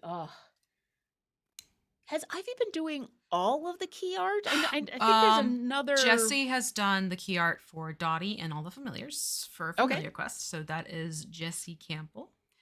Cool. And then Ivy. It's Ivy D Plum. I said Plume, but it's Plum on Twitter. And Ivy joined us. She was our first guest on the Sketching Hour. Did the gelatinous cube squirrels, but I don't remember what the adjective is offhand. So yeah, you can see Ivy actually doing art live on that episode of the Sketching Hour. And yes, lots of love for the mods.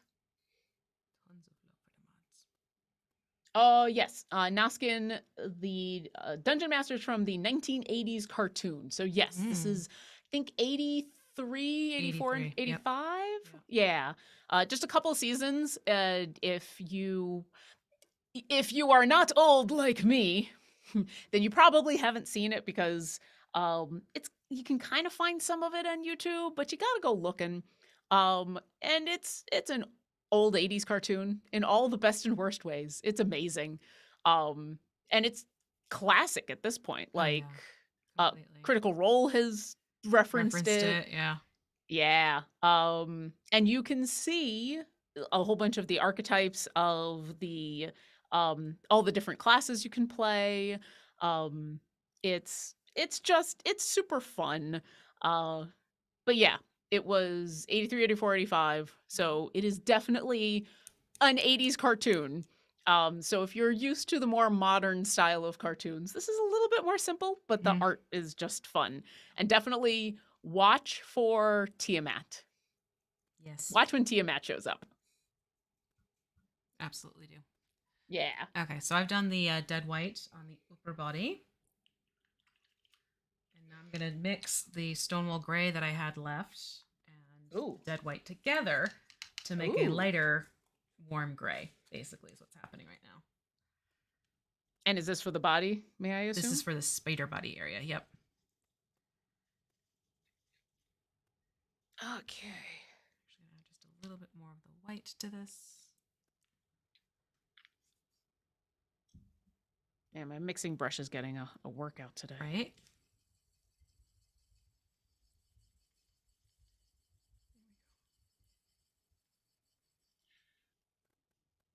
I'm just trying to I'm trying to match your color here, so forgive me if I'm No, it's totally squinting at the okay. I'm still not screen. quite at the color I want it. So once I hit the color I want, really need to be more dead white than Stonewall Gray.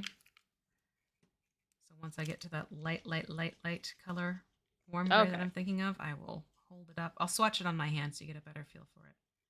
So, but it sounds like more white than gray. More white than Stonewall Gray to it, yeah. Okay. Good to know. Yeah.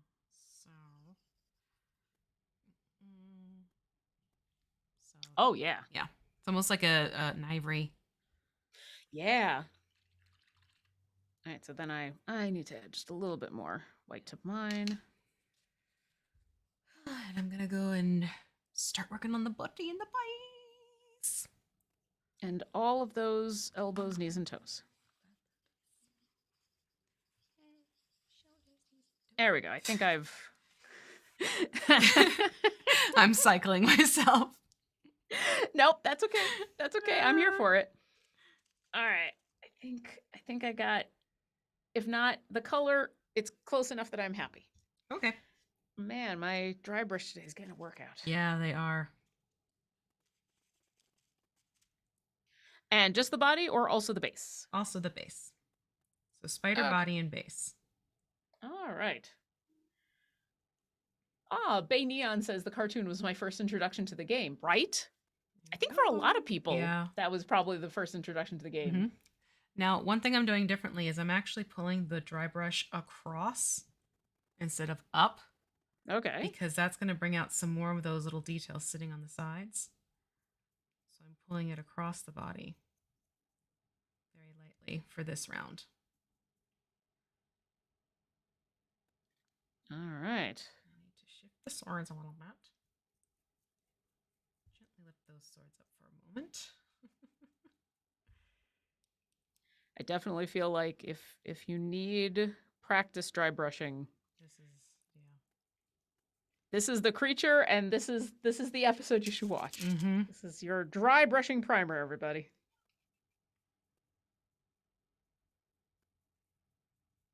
And as I'm pulling across, I'm kind of paying attention to the edges of they're basically like plates. Mm. So I'm kind of letting that catch more on the edge of the plate as well as I go through with this lighter color. Whew. I just realized I had myself wrapped around my camera.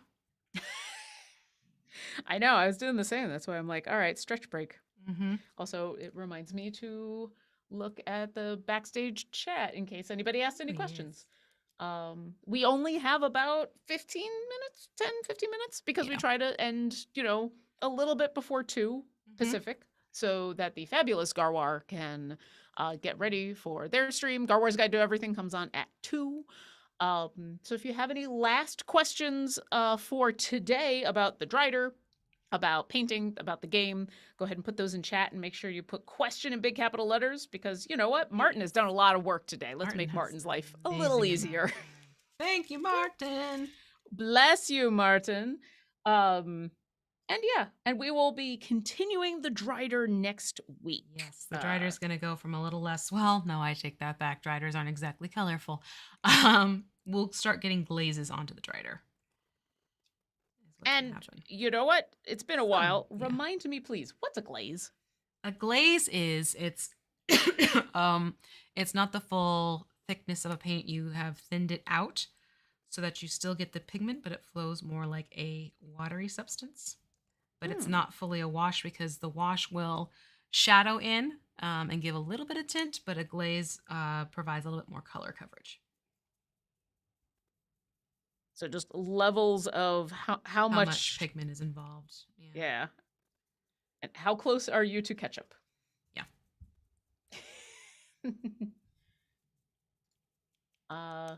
Vactum says, I think the mod should get a mini named after each of them, and at some point. Just saying. I'm here for that idea. That'd be super cool. That would be.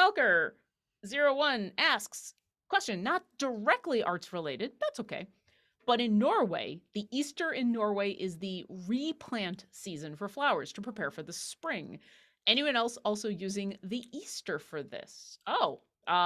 So I guess, V, are you doing any spring planting this weekend or in the coming weeks? Honestly, my rule of thumb is any type of planting and floral, putting things into the soil, because of where I live. I wait until Mother's Day in the US for that one. That tends to be a little bit of a safer mark, because there's still chances of frost happening right now. So I hold off until after Mother's Day. That makes sense. Yeah. I do not garden. Mostly because we live in an apartment, and so I do not have a garden. I have a spider plant and an aloe plant in 2 different parts of the living room that I believe are super happy. So I guess I'll check in on them. If they're thriving, they're happy. The aloe plant is doing real well. The aloe plant is there's new shoots all the time.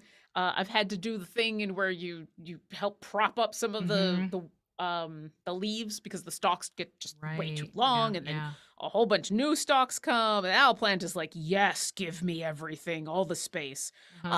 Surprisingly enough, the spider plant is not as much. And usually the spider plants are like, you look at them sideways and they grow 3 times. Yes. So I'm not sure if I've just got the plant in not the ideal place in the living room, but spider plant is a slow burn. Okay. Well, the aloe plant is just like, look, I have all the aloe. The aloe plant's like, hey, hey. Yes. Yes. That is exactly right. I have a feeling I'm going to have to keep Helen close by for Paint and Slay from now on. Helen is now our mascot. A little mascot, yep. I love Helen so much.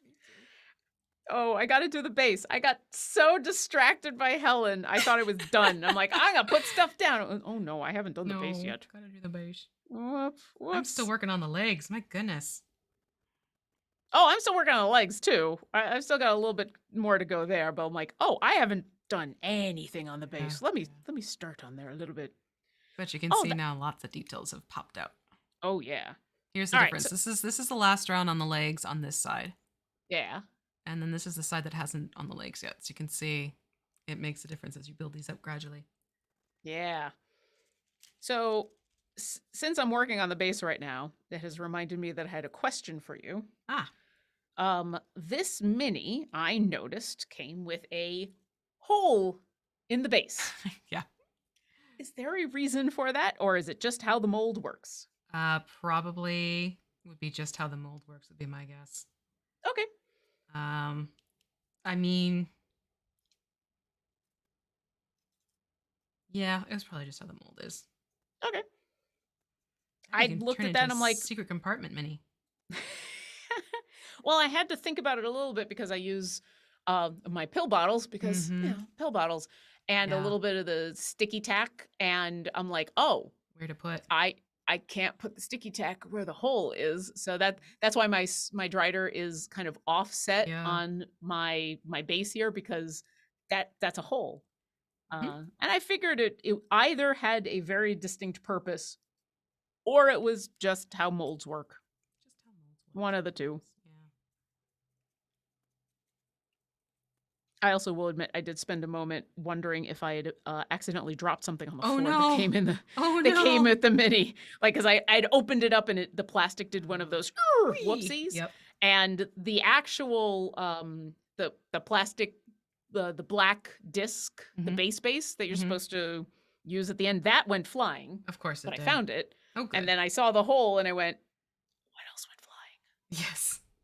Did I lose more? Oh, what else? What else is on my floor? Oh, no.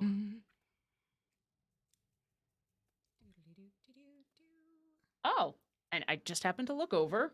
Wraith Child VOTF says, voids like that save on material costs in casting and prevent the extra weight from warping the base. Okay. That makes sense. Yeah. Yeah, I mean, why fill it up with plastic when you don't need to? You know what, Alpha Curl, you told me about that before, how to pronounce your name, and words have failed me, and I apologize. Also, Naskin, yes, Helen should have her own emote in chat. I love how this is in the last hour. Helen has become our mascot. Yes, yes. Thank you very much. It's that smile. That smile gets me every single time. I am definitely going to spend time before the next Paint and Slay searching through to make sure that there is a roper in the game. So that way I can point to the roper and say, all right, we're painting this. We gotta do a roper. We're painting a Helen. Helen! Luke's going to wonder why I'm just yelling in here. He is. Oh, gosh. Alpha Kroll asks, is linking clips allowed in here, or should I rather post on Discord? I mean, always post on the Discord, discord.gg/ILChampions. I think a mod can answer that linking question, because usually links are not allowed for safety reasons.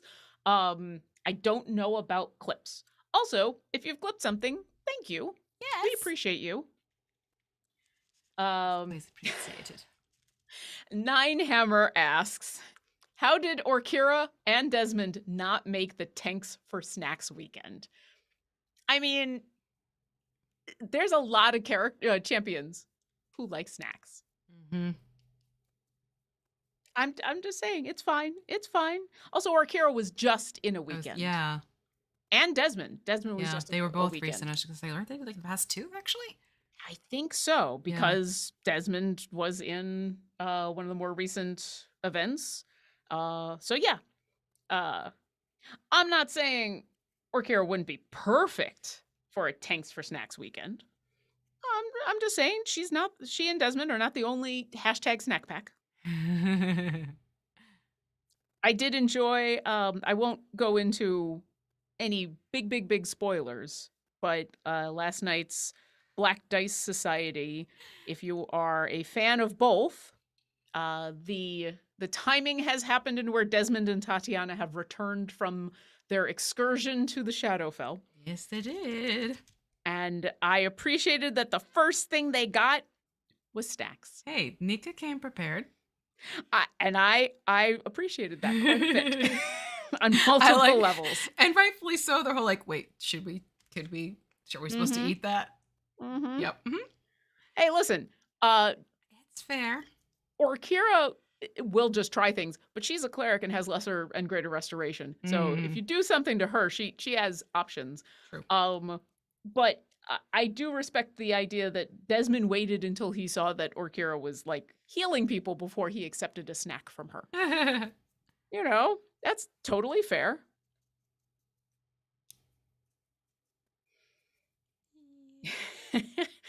JDog2773 says, new affiliation and cartoon, Snack Pack Antics. Oh my lord. Someone get Trevor and Luke on the line. Right? Oh my god. Snack Pack Antics. I think I keep thinking I should stop. I think I'm done. And then I'm like, nope, I'm going to keep doing more. But I think I am done in this case. Yeah, I think I've gotten pretty close, if not, which usually means I think I'm done when it comes to dry brushing. So but yeah. Go.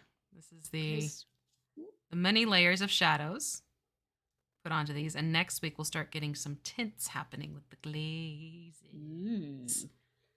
And once again, my camera is not as detailed, but even with my not as sharp camera, you can definitely see way more detail now than 2 hours ago. Yeah. Hi. Hi. But yeah, I do feel like I have reached the point where if I keep going, I will just be painting. Overdone. Yep. Yeah. I have hit that as well. So I'm going to cap my wet palette for next week. I will recycle my paper plate. Yeah, you won't need the paper plate. That's for sure. Yeah. Good with that one. So, all right. So next week we're gonna finish this up, and believe it or not, it looks like a lot of grays and stuff. But got to bring out Helen for proof. You can actually get some really vibrant colors out of this technique combination. So, not saying we're gonna make this a purple Drider, but we will be able to have some fun. I mean, it goes from grays to other colors. I mean, I saw the color list Mhm. that you can also see on the Discord, discord.gg/idlechampions, and there's some blues, there's some reds, there's some brighter colors coming. So Mhm. I'm excited to see. Helen and Iris need to have coffee together sometime. And The just way sit around BJ it. does the voice for Iris too. Yeah. Yeah. Hello, darling. Hi. Yeah. God. Iris and Helen would just get along super well. Mhm. All That's a right. Well, conversation I want them to have. we'll make that happen. Well, now that's just a comic. Now I'm Yes. just asking Luke to draw a comic. Okay, so before we go, because Garwar is It is coming coming up soon. up. Yeah, so we do actually have to stop. So thank you to everybody for joining us on this Paint and Slay. Take a look at the blog that just went live and some of the social posts about Dottie, the dandelion familiar, which is coming next week on Wednesday, May 3rd, Mhm. where you can purchase Dottie and donate to the wonderful Conservation International. And you can read more about them and about the charity and all sorts of stuff happening on our blog.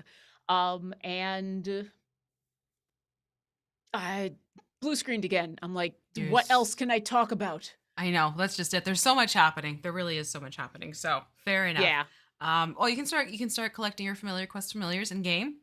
We have Yes. Colonel Pest, we have Mugen, and we have Squiddle all ready to Mm-hmm. help and assist you in game. Check them out so that way you're ready to have Dottie surrounded by friends soon, very soon. And then Familiar Quest, don't forget, is happening on Monday at 5 p.m. Pacific. So see what else our adorable little cuties in their creepy world get up to. You know, when they started that show, it was like cute, creepy. And as the show has gone on, It's that it's line. done this. It's a very, very cute, very, very creepy. Yeah. It has just continued. And every Mm-hmm. week I'm like, they can't get cuter or creepier, and they do. They do. They They get both.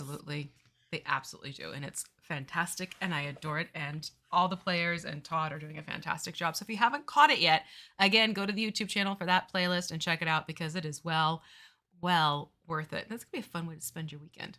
You know? Absolutely. Barovia and familiars, why not? Yeah. Adorable and super creepy. Why not? Yeah, Why yeah. not on this weekend? I highly Thank you suggest once it. again. Oh, yeah. Yeah. Thank you once again to Martin for being an amazing moderator. Thank you to everyone in chat. Thank you to V for bearing with me as I continue to ask all of the questions and be taught how to paint and slay every single week. We will see you next week for the second half of the Drider.